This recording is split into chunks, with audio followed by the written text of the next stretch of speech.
پیغمبر اسلام نے ہمیں سکھایا کہ جب باپ بازار جائے، بازار سے تحفے تحائف خرید کے گھر لے آئے، تو فرمایا کہ جو شخص ایسا کام کرتا ہے، آپ بھی جاتے ہیں ہر کوئی بازار گھر کے لیے تحفہ تحائف لے کے، خالی ہاتھ نہ آئیں، جب بھی جائیں خالی ہاتھ نہ آئیں، تحفے تحائف لے کر آئیں۔ پیغمبر اسلام نے فرمایا جو بازار جائے اپنے اہل و عیال کے لیے، بچوں کے لیے، بیوی بچوں کے لیے تحفے لے کر آ جائیں، وہ اس شخص کی طرح ہے جس نے محتاجوں کو صدقہ دیا۔ اگر آپ محتاجوں کو، فقیروں کو، جو واقعاً ضرورت مند ہیں، انہیں آپ صدقات دیں، انہیں خیرات دیں، ان کی ضرورتوں کو پوری کریں، اگر وہ ثواب، یہی ثواب ہے کہ آپ گھر میں اپنے بیوی بچوں کے لیے تحفے تحائف لے کر آ جائیں، بازار خالی ہاتھ نہ آ جائیں، کم از کم میوے لے کر آ جائیں، کم از کم بچوں کے لیے کھلونے لے کر آ جائیں۔ بچوں کو خوش کرنا اجر عظیم رکھتا ہے، اجر عظیم۔ انشاءاللہ عرض کروں گا آپ کی خدمت۔ پیغمبر صلی اللہ علیہ وسلم نے فرمایا کہ جو اپنے اہل و عیال کے لیے تحفے تحائف خرید کر لائے، وہ اس شخص کی طرح ہے جس نے فقراء کو صدقہ دیا، خیرات دیا انہیں۔ کھانا، پھل، میوجات اور دیگر تحائف لے کر آئے، اولاً یہ ثواب ہے کہ فقراء کو، اور جب لے کر آئے تو سب سے پہلے بیٹیوں کو دیں، لڑکیوں کو دیں، گھر میں بیٹیوں کو دیں، پھر اگر مثلاً بہنیں ہیں انہیں دے دیں، مردوں سے پہلے، بیٹوں سے پہلے بیٹیوں کو دیں، اور اس کے بعد بیٹوں کو اور لڑکوں کو دیں۔ فرمایا کہ یقیناً جو شخص اپنی لڑکی کو خوش رکھے گا، اپنی بیٹی کو خوش رکھے گا، اس طرح خوش کر دیں آپ، کوئی ایسی چیز لے کر آئیں کہ وہ خوشحال ہو جائے۔ شاید ہم باور نہ کریں کہ ہم اپنی بیٹی کو فرمایا جو شخص اپنی بیٹی کو خوش رکھے گا وہ اس شخص کی طرح ہے جس نے بنی اسماعیل میں سے ایک غلام کو آزاد کیا ہو، ایک غلام، وہ بھی حضرت اسماعیل کی اولاد سے۔ آپ کو معلوم ہے پیغمبر اسلام اولاد اسماعیل میں سے، خاندان پیغمبر اولاد اسماعیل میں سے، بنی اسماعیل میں سے ایک غلام، مثلا جو کسی مشرک کا غلام ہے، مثلا تکلیف میں ہے، آپ اسے خریدیں، ایک انسان کو خریدیں اور آزاد کریں رائے خدا میں کہ اب تو کسی کا غلام نہیں ہے، اپنی بیٹی کو خوش کرنے کا وہ ثواب ہے، ایک غلام آزاد کرنے کا ثواب۔ اور جو شخص اپنے بیٹے کو رونے سے چپ کرائے، بیٹا رو رہا ہے، آپ نے اٹھا لیا، بہلایا اسے اور اسے کچھ دے کر خوش کر دے، ممکن ہے کہ آپ ایک چھوٹی سی چیز خرید کے دے دیں اسے، کوئی کھلونا، کوئی بسکٹ، کوئی کھانے کی چیز مثلا دے دیں، اسے چپ کرائیں اور اسے کوئی چیز دے کر خوش کر دے۔ فرمائی وہ اس شخص کی طرح ہے جس نے خدا کے خوف سے گریہ کیا ہو۔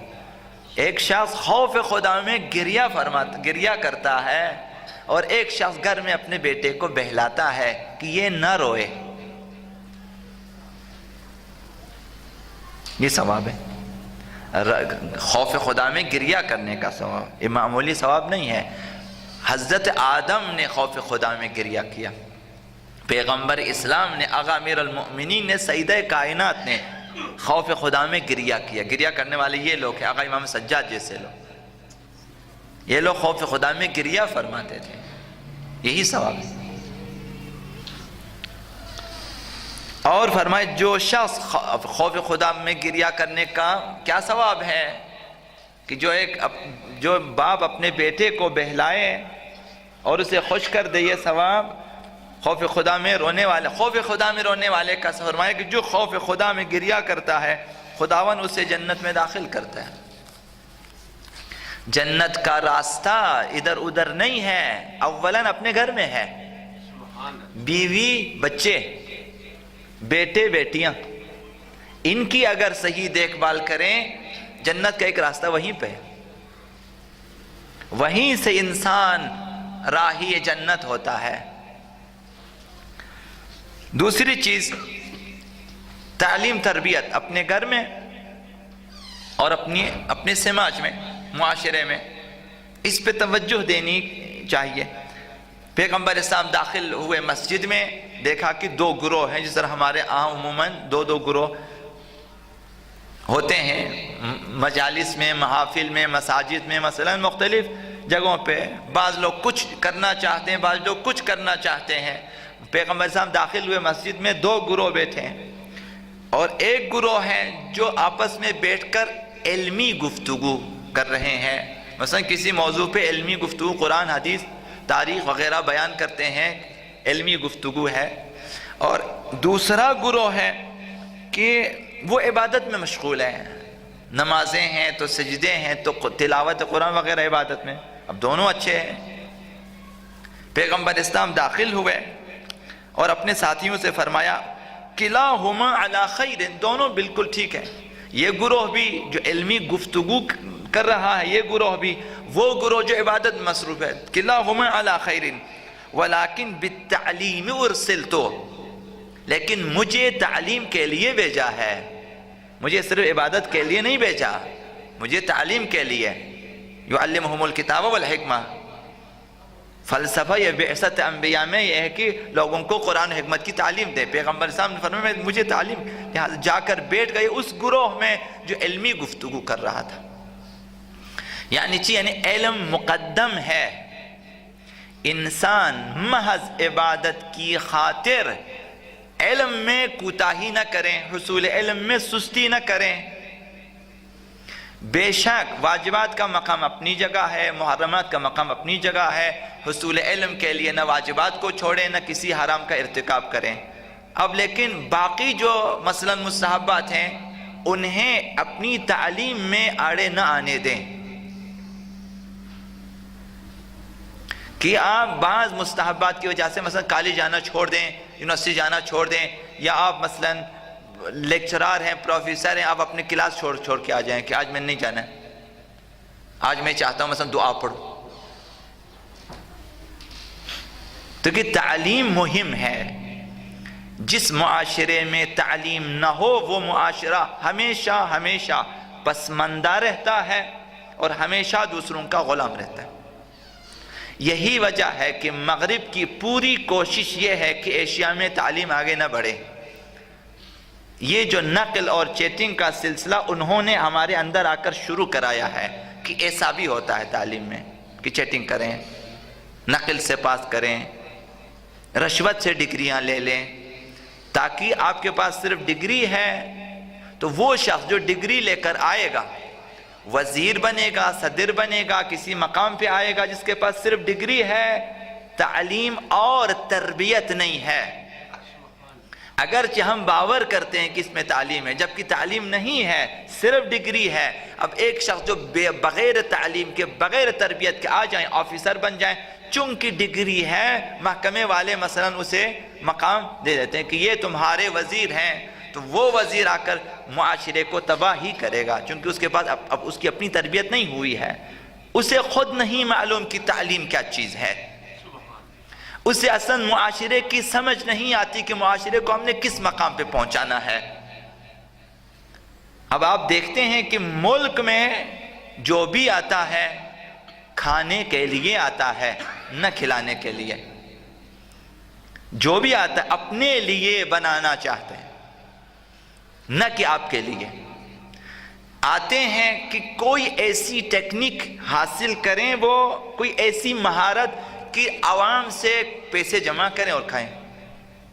ملک بچاؤ اسکیم، لوگوں سے پیسے لے لیں، خیرات لے لیں، اپنے اکاؤنٹ میں ڈال دیں، مثلا مختلف اور چیزیں ہیں۔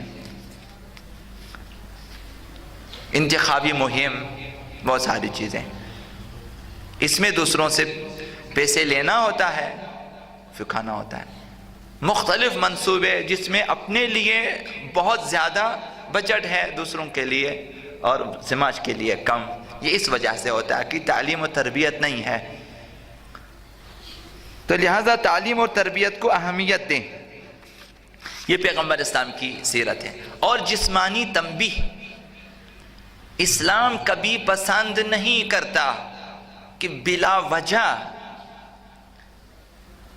اولاد کی تنبیہ کریں، غلاموں کی انہیں جسمانی تنبیہ کریں یا شاگردوں کی. یہ حدیث میں ابو مسعود انصاری نے لکھا ہے کہ ایک غلام تھا میرے پاس، ابو مسعود انصاری، میرا ایک غلام تھا، میں پٹائی کرتا تھا اس کی. غلام ہے یعنی زر خرید غلام اس کے اختیار میں پٹائی کرتا تھا. ایک دن اس نے پیچھے سے آواز سنی کہ پیچھے کوئی کہہ رہا ہے کہ ابو مسعود، خدا نے تمہیں اس پر قدرت دی ہے، تمہیں اختیار دیا ہے اور اسے تمہارا غلام بنایا ہے، اب جو جتنا چاہے پٹائی کرو. ابو مسعود نے پیچھے مڑ کے دیکھا کہ پیغمبر خدا صلی اللہ علیہ وآلہ وسلم کھڑے ہیں، کہ یہ کہنے والا پیغمبر اسلام ہے، یہ تو تمہارا غلام ہے، تمہارے ہاتھ میں، تم اس کی پٹائی کرتے ہو. اب شرمندگی سے ابو مسعود نے عرض کیا، یا رسول اللہ، اس غلام کو ہی میں آزاد کر دیتا ہوں، یعنی ابھی اور چارہ نہیں ہے.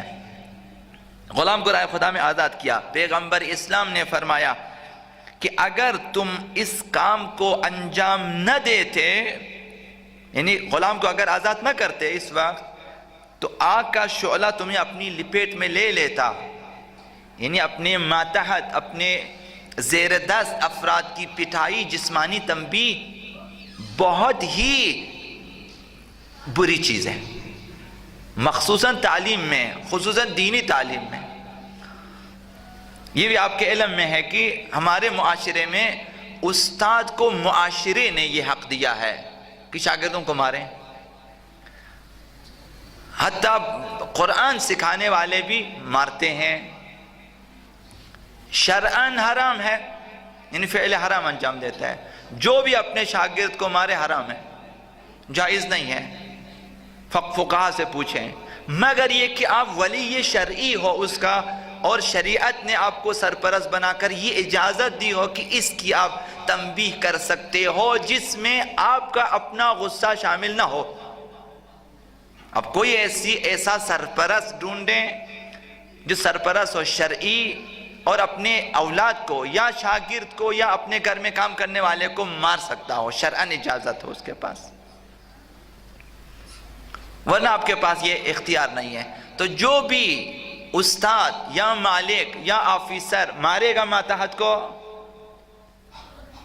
وہ فعل حرام انجام دیتا ہے، گناہ کرتا ہے. تو پیغمبر اسلام راضی نہیں ہے، سیرت پیغمبر یہ نہیں ہے کہ لوگوں کو ماریں.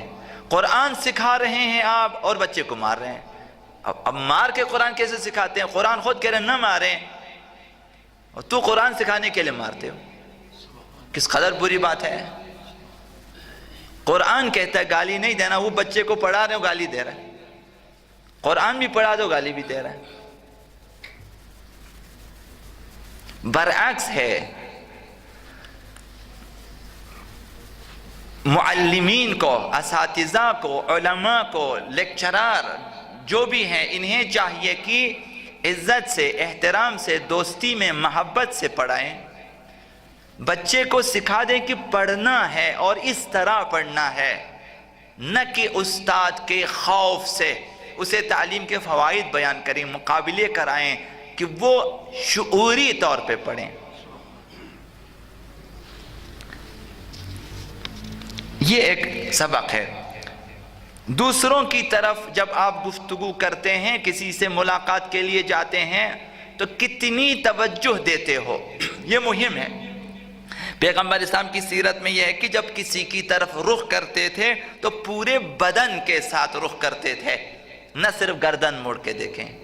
اگر کوئی آپ کو بلائے، بعض لوگ جن میں کسی حد تک بڑائی پن ہے، وہ پورے بدن سے اس کی طرف متوجہ نہیں ہوتے، گردن موڑ کے دیکھتے ہیں، ہاں کیا بات ہے، پھر اس کے بعد چلے جاتے ہیں. یہ اسلامی ادب نہیں ہے. پورے بدن کے ساتھ اس کی طرف متوجہ ہو جائیں. یہ پیغمبر اسلام کی سیرت ہے.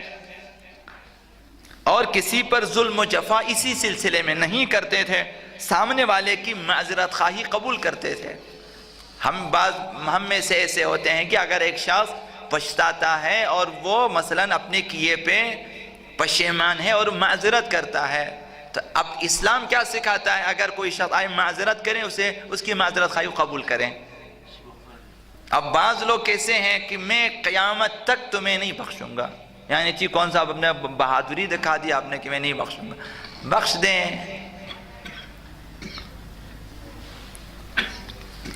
سلام کا جواب، سلام کا جواب آداب اسلامی یہ ہے کہ بہتر طور پہ سلام کا جواب دیں۔ اگرچہ ہمارے اس معاشرے میں اب سلام کرتے تو ہیں اکثراً، یا غلط سلام کرتے ہیں یا پھر سلام کا صحیح جواب نہیں دیتے۔ اب سلام میں غلط سلام سے لے کر سر ہلانے سے لے کر ہاتھ ہلانے تک ہمارے سلام میں مثلا شامل ہے۔ بعض لوگ ہاتھ ہلاتے ہیں، ابھی تو جو ہے انگلش سلام بھی آیا ہوا جس میں کبھی 2 انگلیاں ہلاتے ہیں، کبھی 3 ہلاتے ہیں، کبھی مثلا ایک خاص انداز میں بتاتے ہیں، انہیں معلوم ہے کہ وہ کس طرح ہلاتے ہیں، وہ ان کے سلام ہوتا ہے۔ مثلا بعض تو گالیاں ہوتی ہے، ان کے اپنے معاشرے میں گالی ہے، یہاں پہ ہمارے جوان مثلا اکثر نہیں سمجھتے، وہ اسی کو سمجھتے ہیں کوئی خاص فیشن ہے۔ بعض تو انگلیاں دکھاتے ہیں، تو وہاں تو گالی ہے، وہاں جب نامناسب ترین حرکت کرنی ہوتی ہے وہ دکھاتے انہیں۔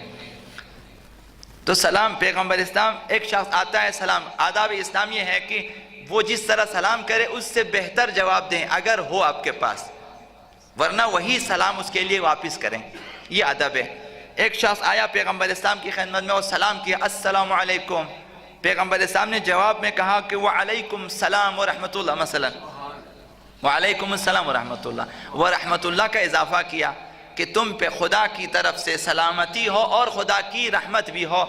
یہ دوسرا شخص آیا، اس نے وہ سلام کیا جو پیغمبر نے ابھی جواب میں کہا تھا، اس نے کہا السلام علیکم ورحمۃ اللہ، یہ بھی کہ آپ پر اللہ کی طرف سے سلامتی ہو اور رحمت بھی ہو۔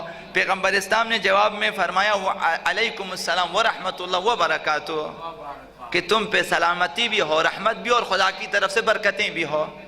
تیسرا شخص آتا ہے، وہ یہ پورا جملہ کہہ دیتا ہے السلام علیکم ورحمۃ اللہ وبرکاتہ۔ پیغمبر اسلام نے اس کے جواب میں فرمایا کہ وعلیک، ختم،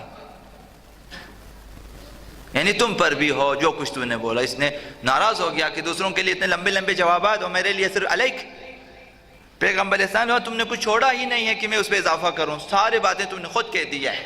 اب میں نے کہا وہی جو کچھ تو نے کہا ہے وہی ہمارے لیے بہتر ہے کہ جب انہوں نے کہا کہ السلام علیکم ورحمۃ اللہ وبرکاتہ، آپ بھی وہی جواب دیں، مثلا وعلیکم السلام ورحمۃ اللہ وبرکاتہ وغیرہ، اضافہ بھی کر سکتے ہیں، مسئلہ نہیں ہے آگے۔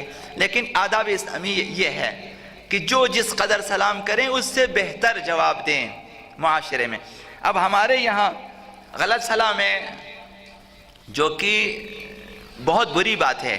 پیغمبر اسلام کے بارے میں ایک دشمن پیغمبر اسلام ہمیشہ، یا ایک خاتون تھی کہ وہ السلام علیکم ہمیشہ، جو کہ ہمارے معاشرے میں عام ہے کہ یعنی آپ ہلاک ہو جائیں، آپ کے لیے ہلاکت ہو، سام یعنی یہ السلام علیکم، جس طرح ہمارے یہاں تو بہت عام ہے۔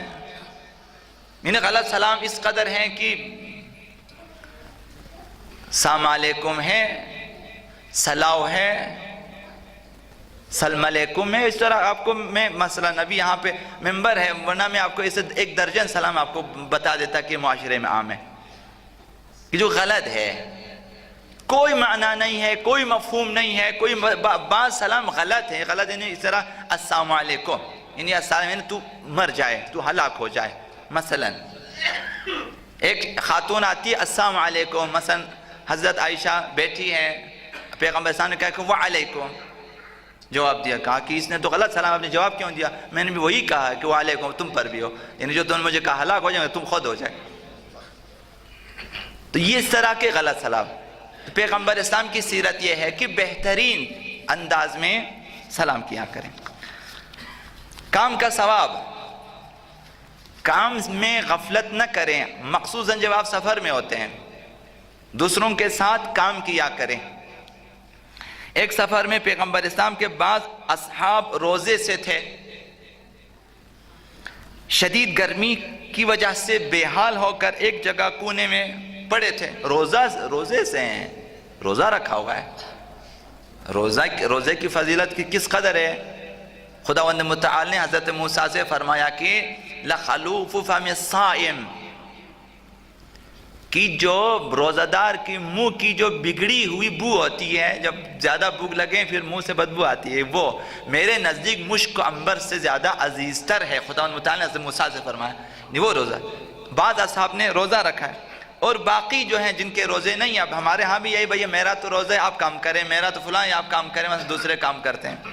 بعض لوگ خیمے لگانے، جانوروں کو سیراب کرنے اور دیگر کاموں میں مشغول ہو گئے۔ کچھ لوگ روزے کی وجہ سے کونے میں جا کے لیٹ گئے کہ ہم تو ہمارا روزہ ہے۔ پیغمبر اسلام نے فرمایا کہ تمام ثواب ان لوگوں کا ہے جو کام میں مشغول ہیں، جو دوسروں کے لیے کام کر رہے ہیں۔ تو روزے کو بہانہ بنا کر، مثلا کسی اور چیز کو بہانہ بنا کر کام دوسروں کے سر نہ تھوپیں۔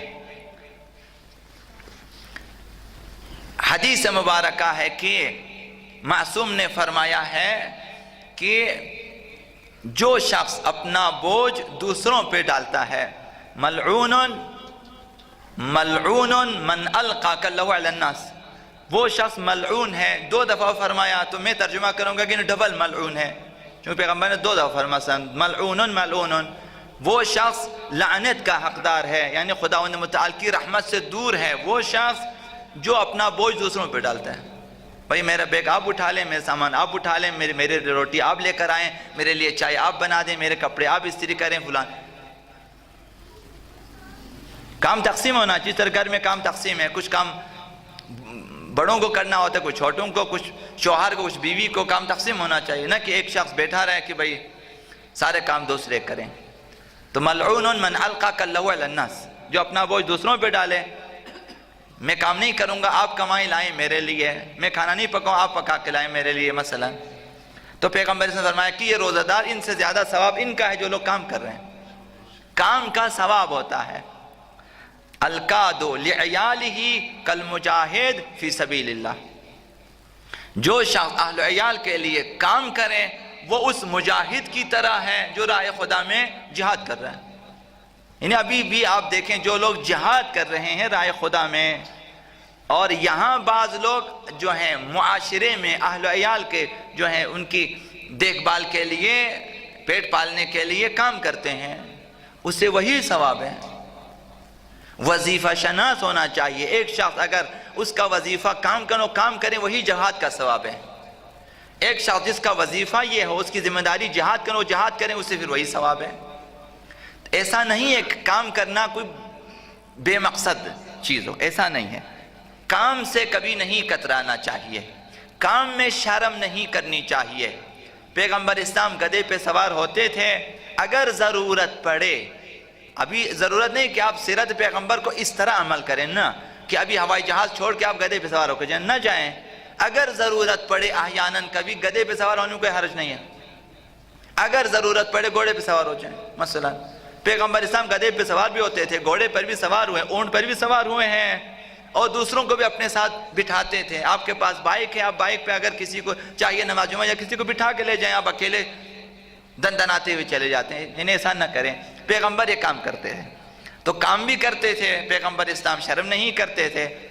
اپنے کپڑوں میں پیون لگانے سے لے کر، دودھ دونے سے لے کر، بکریاں چرانے سے لے کر سرکار پیغمبر اسلام نے کیا اور دکھایا۔ آقا امیر المومنین نے بھی کھیتوں میں کام، حتی یہودیوں کے کھیتوں میں کام کیا ہے، مزدوری کی ہے، کوئی شرم کی بات نہیں ہے۔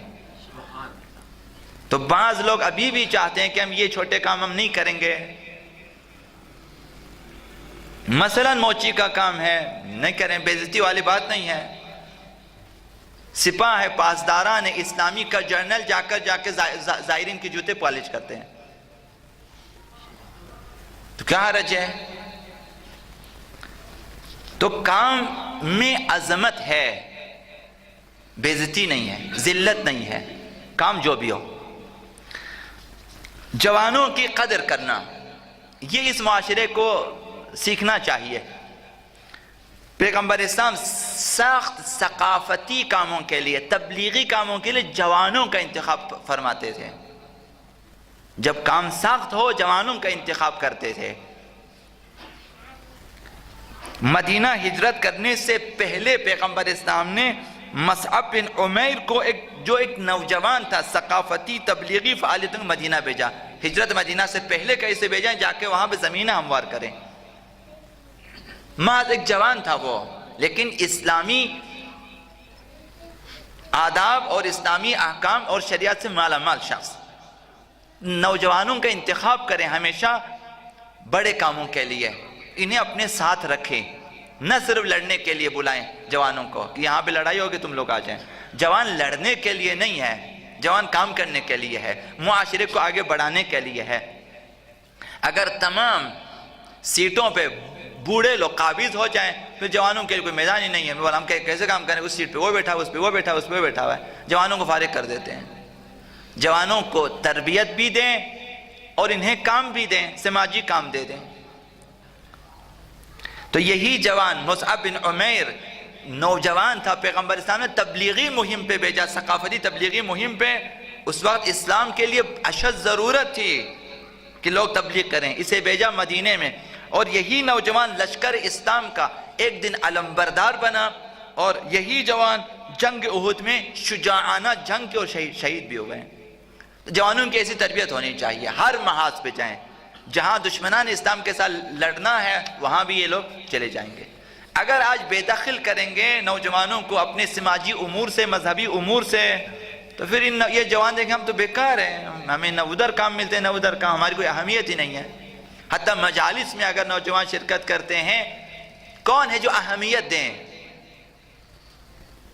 یعنی بغیر اہمیت کے اگر نہیں آتے ڈھانٹتے ہیں، مثلا بہت ساری باتیں ان کے بارے میں کہہ دیتے ہیں۔ آپ خود اگر جوان ہوتے اور آپ کے بارے میں ایسی باتیں کرتے، آپ دوبارہ آ جاتے ہیں بارگاہ میں؟ آپ نہیں آئیں گے۔ اگر آپ جوان ہوتے، آپ کو مسجد میں آپ کے سامنے مثلا آپ کے بارے میں ایسی باتیں کریں، آپ پھر نہیں آئیں گے۔ ان کی حوصلہ افزائی کرنی چاہیے اور انہیں دعوت دینی چاہیے۔ جب یہ آ جائیں ان کا استقبال کریں، شکریہ ادا کریں، ہر کام پہ ایک شکریہ ادا کریں۔ بڑوں کا کام ہے یہ کہ چھوٹوں کا شکریہ ادا کریں، تاکہ یہ نوجوان آپ کے ساتھ رہیں۔ اس وقت ہمارے جوانوں میں اور بزرگوں میں بہت بڑا فاصلہ ہے، جوان ان تک نہیں پہنچتے عموماً، اور ہمارے بزرگ جو ہیں وہ جوانوں تک نہیں ہیں۔ ان میں ایک بہت بڑی خلا اور خلیج پیدا ہو چکی ہے، یہ بہت بری چیز ہے۔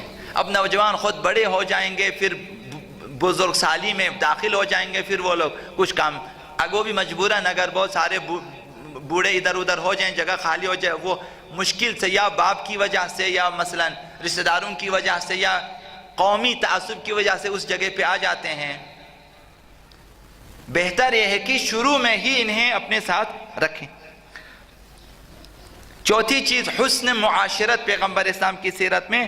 پیغمبر اسلام جیسا کہ عرض کیا اپنے لباس کو خود سیتے تھے، ٹانکے لگاتے تھے، حتیٰ جوتوں کی مرمت فرماتے تھے، گوسفندوں کا دودھ خود دو لیتے تھے، غلاموں کے ساتھ کھانا کھاتے تھے، غلاموں کی طرح زمین پہ بیٹھ جاتے تھے، بغیر کسی شرم کے گھر سے چیزیں خرید کے لے آتے تھے، مصافحہ کرتے تھے اور ہاتھ نہیں کھینچتے تھے۔ جلدی ہم میں سے بعض لوگوں کو جلدی ہوتی ہے، ہاتھ پھر کھینچ لیتے ہیں، دیر ہو رہی ہے۔ پیغمبر ہاتھ نہیں کھینچتے تھے، جب ہاتھ ملاتے تھے جب تک دوسرا تسلی سے اپنا ہاتھ جدا نہ کرے، پیغمبر ہاتھ نہیں کھینچتے تھے۔ آداب اسلامی، ہر کسی کو سلام کرتے، یہ سنت پیغمبر ہے۔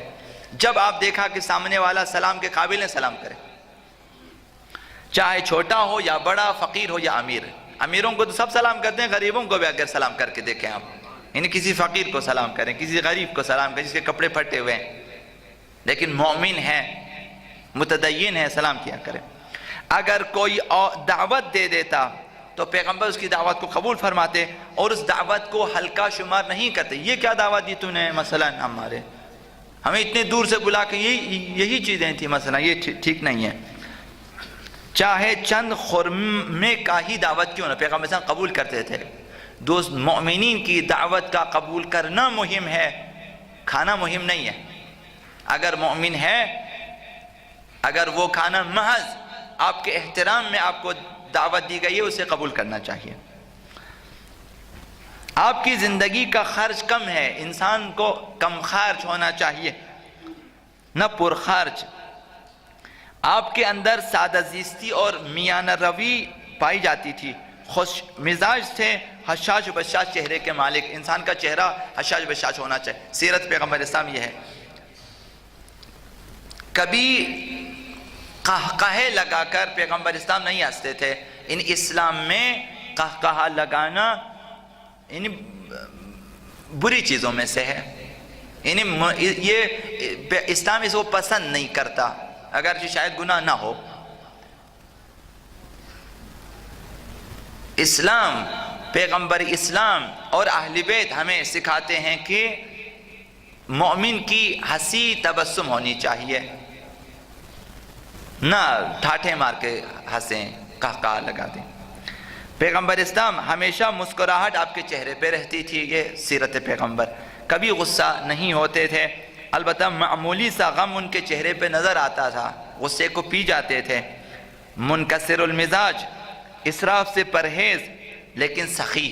تو کل بھی عرض کیا کہ سخاوت اور اسراف میں فرق ہے. اسراف ضائع کرنا ہوتا ہے، اسراف ضرورت سے زیادہ خرچنا ہوتا ہے.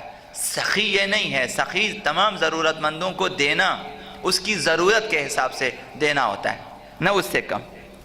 تمام مسلمانوں کے ساتھ مہربان تھے. حق پیادہ روی، پیغمبر اسلام جب خود سوار ہوتے تو اپنے ساتھ چلنے والے کو پیدل چلنے کی اجازت نہیں دیتے. جب میں سوار ہوں تو میرے ساتھ پیدل نہیں چلے گا. یہ ابھی جو بادشاہان دنیا ہے ان کا یہ کہ غلاموں کے دوش پہ، ان کی دوش پہ سوار ہو جاتے ہیں کہ وہ پیدل چلیں، ان کی تابوت کو اٹھا کے لے کے چلیں. مثلا بعض لوگ، ان کے لیے بعض ممالک میں شاید رسم ہے کہ جو ہیں وہ سائیکل گاڑی ہونی چاہیے کہ اسے مثلا کوئی کھینچے اور بادشاہ سوار ہو جائیں. مثلا شاہی گاڑی میں تانگا شامل ہے، تو وہ شاہی تانگا ہے کہ اس پہ اب بھی ہمارے ملک میں کہ اس پہ بیٹھنا ہوتا ہے. مثلا صدر کے لیے، وزیر اعظم کے لیے بعض اوقات وہی چیزیں گھوڑے کی سواری لے آتے ہیں، اور اس سے اس زمانے میں مثلا غلام کھینچتے تھے. پیغمبر اسلام جب سوار ہوتے تھے تو شاہانہ مزاج نہیں ہے. جب سوار ہوتے کسی کو اب پیدل نہیں چلنا تو نے، یا اسے اپنے ساتھ یا میرے ساتھ سوار ہو جائیں، بیٹھ جائیں. اگر وہ سوار ہونا نہیں چاہتا کہ میں آپ کے ساتھ مثلا گھوڑے پہ، اونٹ پہ یا گدھے پہ ہم سوار نہیں ہوں گے، تو پھر اسے آگے بھیج، پھر تو آگے چلے جاؤ، پھر تو جا، پھر میں بعد میں آ جاؤں گا. حتیٰ پیدل چلنے والے کو پہلے بھیجتے تھے. یہ آداب ہیں، یعنی اس حد تک اسلام میں آداب ہیں. اور تو جائیں آگے جا کے آرام کریں، پھر میں آرام سے سوار ہو کے آ جاتا ہوں. یعنی پیدل چلنے والوں کو پہلے بھیجنا چاہیے، اپنے ساتھ خود سوار ہو جائیں. آپ موٹر سائیکل پہ، دوسرے کو آپ پیدل چلیں میرے ساتھ. مثلا آپ گاڑی میں، دوسرے کو آپ گاڑی میں آرام سے بیٹھیں، دوسرے کو آپ پیدل چلیں. حتیٰ نوحہ کے لیے مناسب نہیں کہ گاڑی کے اوپر بیٹھیں، پورا دستہ نیچے بیٹھ کے سینہ زنی کریں. آپ اوپر کس لیے بیٹھے ہوئے ہیں؟ آپ پیدل نہیں چل سکتے ہیں. یہ بھی مجالس آداب مجلس کے خلاف ہے. اب نوحہ مانے یا نہ مانے ایک ہی چیز ہے کہ جب دوسروں کی طرح آپ بھی پیدل چلیں، کیا حرج ہے؟ کہ آپ کے لیے ایک الگ سیٹ ہونی چاہیے. ایک گاڑی کے اوپر بھی تختے کے اوپر آپ بیٹھیں، اس قدر بلند تاکہ دنیا دیکھیں آپ کو. ضرورت نہیں ہے. دو عزاداروں کے ساتھ آپ بھی پیدل چلیں، یہ آداب عزاداری ہے. تو اسی طرح جب آپ سوار ہیں، یا خود بھی اتریں پیدل چلیں، یا پھر اسے بھی سوار کریں چلیں، یا پھر الگ ہو جائیں. ایسا نہیں ہونا آپ سوار رہیں اور اسے بھی آہستہ آہستہ باتیں کرتے چلیں، یہ ٹھیک نہیں ہے. آخر میں ایک دو چیزیں عرض کروں گا آپ کی خدمت میں، زیادہ شاید وقت لیا ہے آپ کا. آغا امیر المؤمنین سے محبت، یہ بحار الانوار کی حدیث ہے. حضرت آغا رسول خدا صلی اللہ علیہ وآلہ وسلم نے شب معراج جس مقام پر بھی پہنچتا تھا، فرشتوں کا گروہ در گروہ فرشتے آتے تھے استقبال کے لیے، پیغمبر اسلام کے ان کی ملاقات کے لیے آتے تھے. جبریل امین بھی کچھ فرشتوں کو لے کر آ گئے پیغمبر اسلام کے استقبال کے لیے. پیغمبر اسلام نے فرمایا اس دن جس دن میں معراج پہ گیا، جبریل امین فرشتوں کے ساتھ میرے استقبال کے لیے آئے. اس دن جبریل نے ایک بات کہی اور بہت اچھی بات کہی، یہ پیغمبر اسلام نے پہنچایا اپنی امت کو. اس دن جبریل امین نے کہا کہ اگر آپ کی امت علی کی محبت پہ جمع ہو جاتی تو خداوند جہنم کو خالق ہی نہ کرتا. یہ جو محبت آقا امیر المؤمنین ہے، یہ دلوں میں اسے مستحکم کریں، اسے ثابت کر دیں، مضبوط کر دیں۔ ایسی محبت جو آقا امیر المؤمنین کے لیے قابل قبول ہو، نہ وہ جو آپ کے لیے قابل قبول ہے، وہ محبت جو پیغمبر اسلام کے لیے قابل قبول ہو، ایسی محبت ہونی چاہیے آقا امیر المؤمنین سے، جس کے دل میں سچی حقیقی محبت ہوگی آقا امیر المؤمنین سے، خداوند اسے جہنم میں نہیں ڈالے گا۔ یہ پیغمبر صلی اللہ علیہ وسلم جبریل امین نے کہا اگر آپ کی امت علی کے محبت پہ جمع ہو جاتی ہیں، سب آقا امیر المؤمنین سے محبت کرنے والے ہوتے ہیں، تو پھر جہنم کی ضرورت ہی نہ ہوتی۔ حضرت خدیجہ کے بارے میں سیرت پیغمبر، حضرت خدیجہ کی وفات کے بعد پیغمبر اسلام ایک خاص تعظیم کے ساتھ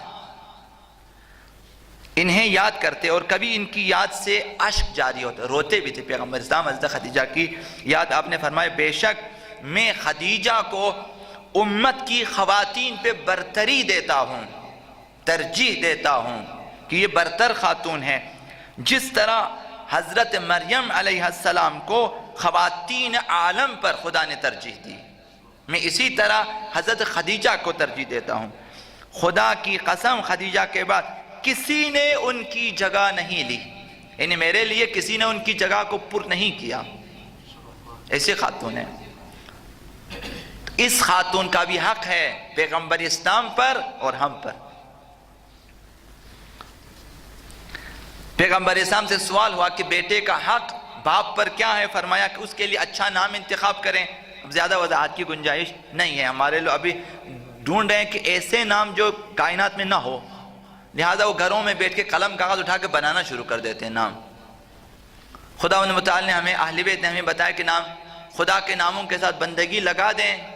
بہترین نام یہ ہے، عبداللہ ہے تو عبد الرحمن ہے تو عبد الرحیم مثلا، یہ تمام نام سر فہرست ہے جس میں بندگی ظاہر ہو، اور اس کے بعد اہل بیت انبیاء ائمہ اطہار کے نام ہیں، اب یا انہی کے القابات، یہ بہترین نام ہے۔ ضرورت نہیں کہ آپ جو ہیں ایسے نام ڈھونڈیں جو نہ قرآن میں ہو، نہ حدیث میں ہو، نہ تاریخ میں، حتیٰ بعض نام ایسے ہیں جو اصلا ڈکشنری میں نہیں ہیں۔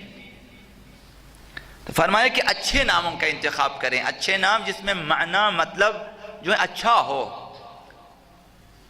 وہ انتخاب کریں، اور پھر اچھی تربیت کریں، اور اس کے بعد اچھا اور مناسب کام اس کے لیے تعالیٰ، یہ باپ کے اوپر حق ہے، کوئی اچھا سا کام اس کے لیے ڈھونڈیں۔ ایک عرب نے حضرت آقا رسول خدا صلی اللہ علیہ وآلہ وسلم سے عرض کیا کہ اے اللہ کے رسول، دعا کریں کہ میری، خدا سے آپ دعا کریں کہ خداوند میری دعا کو قبول کریں، یعنی آپ دعا کریں، خدا کے ہاں سفارش کریں کہ خدا میری دعا کو قبول کریں۔ فرمایا اگر چاہتے ہو تمہاری دعا قبول ہو جائے تو پھر حلال راستے سے روزی کماؤ۔ تو اگر باپ نوکری کرتا ہے یا بیٹے کے لیے نوکری ڈھونڈنا ہے تو حلال دیکھیں، وہاں سے رزق حلال آئے گا یا پھر رزق حرام، یہ ڈھونڈنا چاہیے۔ صرف آمدنی کی کثرت یا زیادتی کو مد نظر نہ رکھیں، حلال روزی چاہیے۔ باپ کے ذمے ہے کہ بیٹے کے لیے اچھا کام ڈھونڈیں، کوئی اچھی سی دکان کھول کے دیں مثلا کچھ بھی، لیکن حلال روزی۔ پیغمبر صلی اللہ علیہ وسلم اگر چاہتے ہو تمہاری دعا قبول ہو جائیں تو حلال طریقے سے روزی کمائیں، اور اپنے مال کو پاک کریں، اور حرام کو پیٹ میں مت ڈالیں، یعنی اپنے پیٹ کو حرام چیزوں سے مت بھریں۔ دعا قبول نہ ہونے کی ایک بڑی وجہ یہی ہے، حرام خوری ہے۔ حرام خوری یا دانستہ ہے یا پھر اکثراً نادانستہ ہے، یعنی لاشعوری میں حرام کھاتے ہیں، معلوم ہی نہیں ہے کھاتے ہیں، اس کا اثر ہوگا ضرور، بھلے آپ کو پتہ نہ ہو۔ تو اکثر کھانے اس وقت مخصوصاً بازار کے کھانے مشکوک ہیں، اب یہ شکم میں جائیں اور اپنا اثر دکھائے گا۔ کھاتے وقت پیغمبر اسلام جو ہیں منع فرماتے تھے کہ تھالی کے یا پلیٹ کے اطراف سے، بعض لوگ اطراف سے کھاتے ہیں، مثلا بعض بچے ایسے ہوتے ہیں ادھر سے کھاتے ہیں پھر اپنے ادھر سے کھاتے ہیں۔ پیغمبر اسلام نے حضرت ام سلمہ کے بیٹے نے جب کہا تھالی کبھی ادھر سے کبھی کہا کہ روک آئیے، یہ کام نہ کہ اپنے سامنے سے لقمہ اٹھائیں، ہمارے لیے معذرت چھوٹا سا ادب بھی ہے۔ پیغمبر اسلام کو جب کبھی خوشی کی خبر ملتی تھی تو پھر فرماتے تھے الحمدللہ علی کل نعمہ، ہر نعمت پہ خدا کی حمد و ثنا ہے۔ کبھی غم اندوہ کی خبر ملتی تھی تو اس وقت پیغمبر اسلام الحمدللہ علی کل حال، ہر حال میں خدا کی حمد و ثنا ہے۔ مصیبت کے وقت بھی حمد خدا اور نعمت کے وقت بھی حمد خدا بجا لینے، ہر حال میں خدا متعال کی حمد و ثنا یہ ہمارے لیے بھی ہونی چاہیے کہ مصیبت آ جائیں تب بھی خدا کو فراموش نہ کریں، نعمت ملے تب بھی خدا کو فراموش نہ کریں۔ بردباری پیغمبر اسلام کی اس قدر تھی، انس بن مالک کہتا ہے 10 سال میں نے خدمت کی پیغمبر اسلام کے گھر میں کام کرتا تھا، میں وہاں پیغمبر اسلام کی خدمت میں، کبھی آپ نے یہ نہیں فرمایا مجھے کہ ایسا کیوں کیا ویسا کیوں کیا، اور کبھی برا بلا نہیں کہا، اور کبھی مجھے مارا پیٹا نہیں ہے، کبھی مجھے خود سے دور نہیں کیا، اور کبھی مجھے ڈانٹا نہیں ہے، اور کبھی کسی کام میں سستی پر اونچی آواز میں بات نہیں کی ہے، نے غصہ نہیں کیا ہے۔ اگر ان کے خاندان میں سے کسی کو مجھ پر غصہ آ جاتا، چونکہ یہ کام کرتا تھا، اب خاندان میں بڑے لوگ اور بھی تھے، غصہ آ جاتا تو پیغمبر اسلام فرماتے رہنے دو، جو مقدر میں ہوگا وہ مل جائے گا، یعنی غصہ کرنے کی ضرورت نہیں ہے، غصہ نہیں کرنا چاہیے، غصہ بری چیز ہوتی ہے، غصہ شیطان کا ہتھیار ہوتا ہے، شیطان کے ہاتھ میں ہتھیار غصہ ہے، انسان کو گمراہ کرتا ہے غصے کے ذریعے۔ پہ آقا امیر المومنین نے فرمایا کہ شعبۃ من الجنون، غصہ دیوانگی کا ایک شعبہ ہے، جنون کا ایک شعبہ ہے، غصے کو اپنے اوپر سوار نہ ہونے دیں۔ ایک شخص نے عرض کیا کہ مجھے کچھ تعلیم دے تاکہ خدا مجھے بخش دے اور مختصر ہو کہ میں یاد کر سکوں، لمبی چوڑی دعا یاد نہیں کرنا میں نے، کہ مختصر ہو مجھے بتا دیں کہ خدا مجھے بخش دیں تاکہ میں، اور مختصر ہو کہ میں حفظ کروں۔ فرمایا کہ غصہ مت کرو، اگر چاہتے ہو کہ خدا تجھے بخشے غصہ نہ کرو۔ عرض کیا یا رسول اللہ وہ چیز مجھے تعلیم دو جو میرے لیے فائدہ مند ہو، اور جتنا وہ اب اسی طرح وہ کہتا جاتا ہے، تکرار کرتا جاتا ہے کہ مجھے وہ سکھا دیں، یہ سکھا دیں، یہ سکھا دیں، ہر بات کے جواب میں پیغمبر اسلام فرماتے ہیں غصہ مت کرو، یعنی یہ غصہ نہ کرنا اس قدر مہم ہے۔ بہت ساری مشکلات حل ہو جائے گی، اور بہت ساری مشکلات آپ کی زندگی میں داخل ہو جائے گی غصے کی وجہ سے۔ گھر میں جھگڑا، بچوں کے ساتھ جھگڑا، دوستوں کے ساتھ جھگڑا، رشتہ داروں کے ساتھ جھگڑا، عزیز و اقارب کے غصے کی وجہ سے۔ اگر یہی غصہ تھوک دیں قصہ ختم ہو جاتا ہے۔ پیغمبر اسلام کے پاس ایک شخص آتی ہے خودبینی، اب اس کے بعد یہ آخری ہے اور ختم۔ ایک شخص آتا ہے، بہت لوگوں نے جو کسی شخص کی تعریف کی پیغمبر اسلام کے پاس، وہ شخص ایسا ہے تو ایسا ہے۔ ایک دن وہ شخص خود آ گیا پیغمبر اسلام کی خدمت میں، تو اصحاب نے پھر عرض کیا کہ یہ وہی شخص ہے جس کی ہم نے تعریف کی تھی اس دن، مثلا یہ ایسا شخص ہے۔ پیغمبر اسلام نے اس کی طرف دیکھا اور فرمایا کہ مجھے اس کے چہرے میں شیطان کی سیاہی نظر آتی ہے۔ عرض کرنے کا مقصد یہ ہے کہ ہر کسی کو ایسے ہی مثلا تعریف نہ کریں جب تک آپ کے پاس کوئی خاص ثبوت نہ ہو کہ یہ شخص واقعاً ایسا ہے، حد سے زیادہ تعریف نہ کریں۔ پیغمبر اسلام نے مجھے اس کے چہرے میں شیطان کی سیاہی نظر آتی ہے۔ وہ شخص آیا نزدیک پیغمبر اسلام کی خدمت میں اور سلام بھی کیا۔ پیغمبر اسلام نے فرمایا تجھے خدا کی قسم ہے بتا دے، کیا تو نے اپنے آپ سے یہ نہیں کہا تھا کہ مجھ سے بہتر کوئی نہیں ہے؟ یعنی یہ کیا، یہ خودبینی، خودبینی، خود بزرگ بینی، اس کو ہم کہتے ہیں خودبینی، اپنے آپ کو دوسروں سے بہتر اور برتر سمجھنا۔ تو اس کا نقصان کیا ہے؟ پیغمبر اسلام جب حقیقت کو دیکھ لیتے ہیں تو حقیقت یہ تھی کہ اس کے چہرے پہ شیطان ہے، یعنی شیطانی آثار ہیں، شیطان کی سیاہی نظر آتی ہے اس میں۔ پیغمبر اسلام نے خدا کی قسم دی اسے کہ تو خود بتا، تو نے اپنے آپ سے یہ نہیں کہا تھا کہ تو سب سے بہتر ہے؟ اس نے عرض کیا کہ میں نے ایسا ہی کہا تھا اپنے آپ سے کہ میں تو سب سے بہتر، یہی ہے خود بزرگ بینی۔ آخری جملہ آپ کی خدمت میں، دار النصرہ، یہ تمام ہمارے افراد کے لیے، معاشرے کے افراد کے لیے، جوانوں کے لیے اور ثروت مند افراد کے لیے ہے۔ پیغمبر اسلام اس وقت عبداللہ بن جزعان ایک فقیر تھا، بوڑھا تھا، کمزور. اب اس نے گھر بنانا ہے. اس زمانے میں جو ہے افرادی قوت کی ضرورت ہوتی تھی کہ افراد مدد کریں. پیغمبر اسلام اس وقت 7 سال کے تھے، یعنی ابھی تک اتنے بڑے جسمانی طور پہ بڑے نہیں ہوئے، 7 سال کے. اس وقت پیغمبر اسلام بچوں کو جمع کرتے تھے. بچوں کو جمع کیا کہ آؤ عبداللہ گھر بنا رہے ہیں، وہاں جا کے ان کی مدد کرتے ہیں. تو بچے جمع ہو کے آئے پیغمبر اسلام کے ساتھ عبداللہ کی مدد کرنے کے لیے کہ وہ بوڑھا شخص ہے، اور اس کی مدد کی. پھر اس گھر کا نام رکھا دار النصرہ، مدد کا گھر.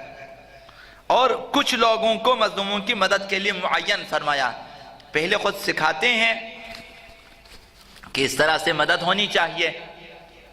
اب دیہاتوں میں آپ نے دیکھا ہوگا کہ یہ چیزیں ہوتی تھیں پہلے، اب نہیں معلوم. پہلے ہوتی تھیں جب کوئی گھر بناتا، جب کوئی کھیتی باڑی کرتا تھا، جب کوئی مثلا ہل چلاتا تھا، یا ابھی جو تھریشنگ کا مسئلہ ہوتا تھا، مثلا ہم سائے جمع ہو کے چلے جاتے تھے اس کے پاس کہ آج اس کی مدد کرنی ہوتی ہے.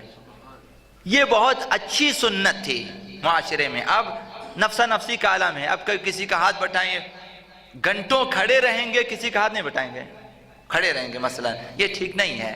کوشش ہونی چاہیے معاشرے میں نوجوان ایسا طبقہ وجود میں آ جائے، ایسا گروہ وجود میں آئے جو دوسروں کی مدد کے لیے ہو. کہ فلاں شخص نادار ہے، غریب ہے، اسے مثلا ان کاموں میں مدد کی ضرورت ہے، کہ آپ جا کر اس کی وہ دیواریں بنا رہے ہیں، مثلا گھر بنا رہے ہیں، مثلا کھیتی باڑی کر رہے ہیں، جو بھی آپ اس کی مدد کر سکتے ہیں. اور اسلام کو یہ چیز بہت پسند ہے کہ جہاں تک ہو سکے دوسروں کی خدمت کریں.